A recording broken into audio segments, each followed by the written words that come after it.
गणेश के मम्मी। बोली का गणेश के पिताजी? का गणेश के पिताजी?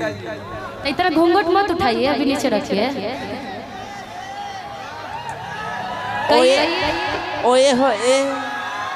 कहिए कि तनी भांग पिला दो, तनी भांग पिला दो। आप कहिए कि हमसे भांग ना पिसाई, हमसे भांग ना पिसाई। अरे चौड़ का गांजा पी लो। कि नहीं खाई खोआ मेवा नहीं मिसरी मलाई। आपको बोलना है उनसे कि नहीं खाई खोआ मेवा नहीं मिसरी मलाई, कि नहीं खाई खोआ मेवा नहीं मिसरी मलाई, कि होने धैले बनी पीस के लिया राना। ए धीरे म्यूजिक से आना। ए गणेश के मम्मी।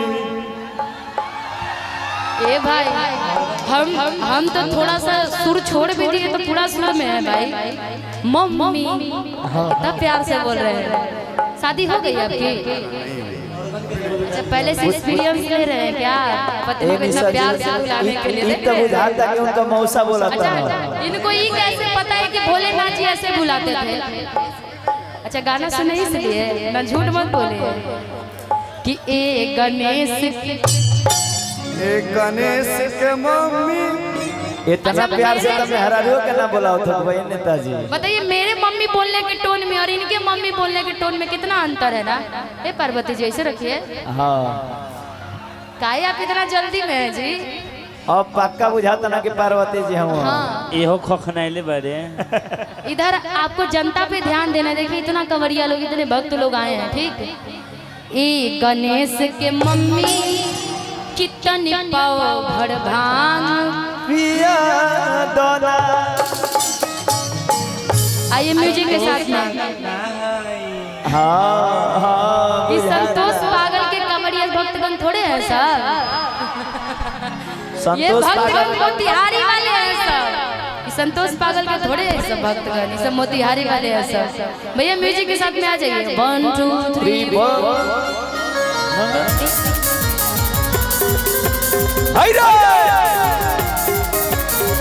ताली बजा के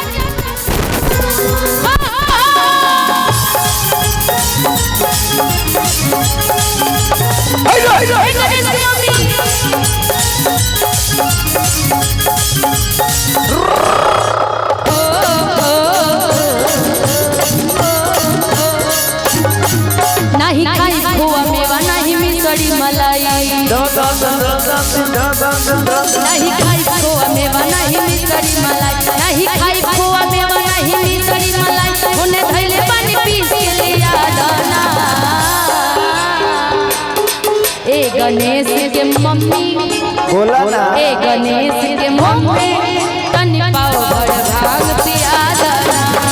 ए गणेश के मम्मी बसपा भर भाग किया दोना।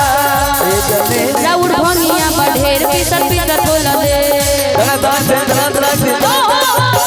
भंगिया बढ़ेर पीसत पीसत होला दे। राउर भंगिया बढ़ेर पीसत पीसत होला दे। राउर भंगिया बढ़ेर पीसत पीसत होला दे।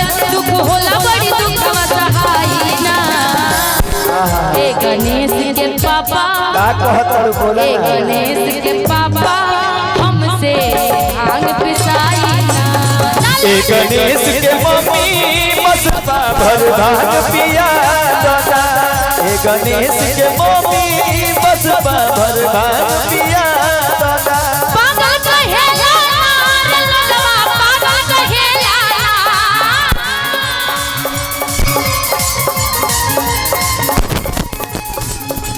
पागल कहेला रे लगवा, पागल कहेला। पागल कहेला रे लगवा, पागल कहेला। कि मनवा भक्ति में ऐसे डोला के लगवा, पागल कहेला। कि मनवा भक्ति में ऐसे डोला के लगवा, पागल कहेला। ए गणेश के मम्मी बसपा भर भाग पिया दोना।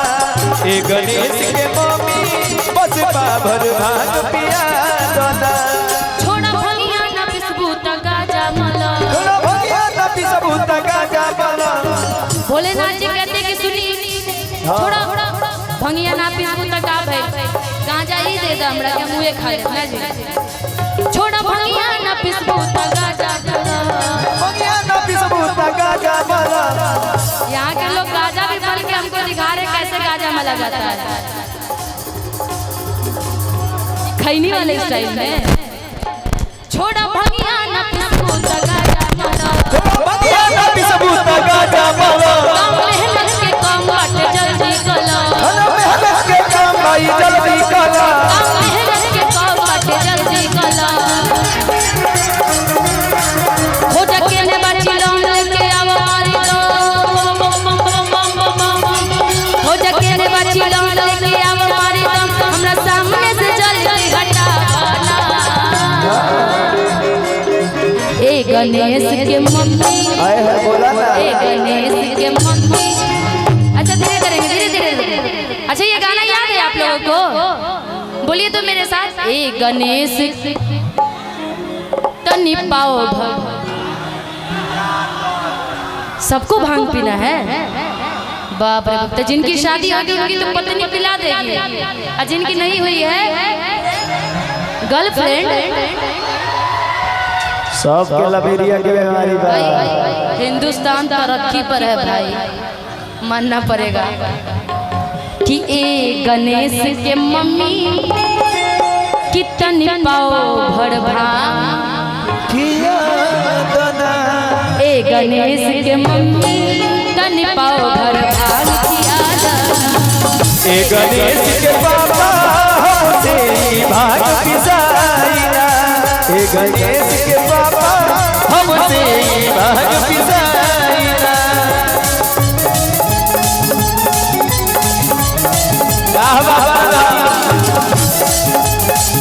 बोलिए शंकर भगवान की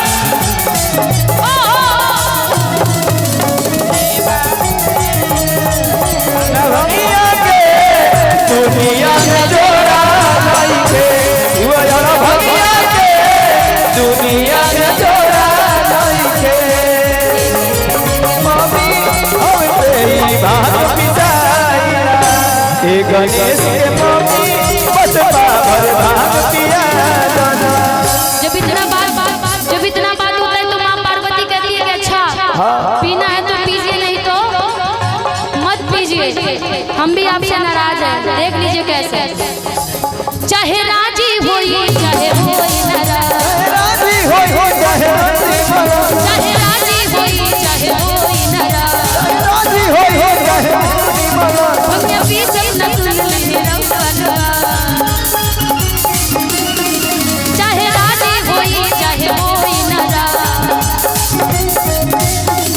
भंगिया पी सब न सुन ले रउआ हम भी सब सुन ली रउआई हो जनी करिया के लाल करी हमारा पख्या जनी करिया के लाल करी हमारा पख्या ना करी जनी ना मेरा साईना ए गणेश के पापा क्या कहत ए गणेश के पापा एक बार हाथ उठा के ताली बजा कर मेरे साथ। तभी तो मैं कल जाऊं तो मैं याद करूं मोतिहारी जिला को हमेशा के लिए ना जी कि ए गणेश के पापा हमसे भांग पिसाइना ए गणेश के मम्मी बसपा भर भाग किया दना ए गणेश के मम्मी बसपा भर भाग किया दना ए गणेश के मम्मी बसपा भर भाग किया ए गणेश के पापा हमसे भांग पिसाइना।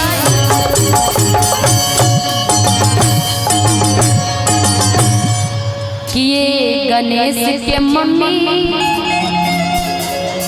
पिया ड्राइवर सारे गाने सुन रखे हैं आप लोग ना ठीक है कि ये गणेश के मम्मी हाँ बोला कितनी पाओ भर भांग पिया देना।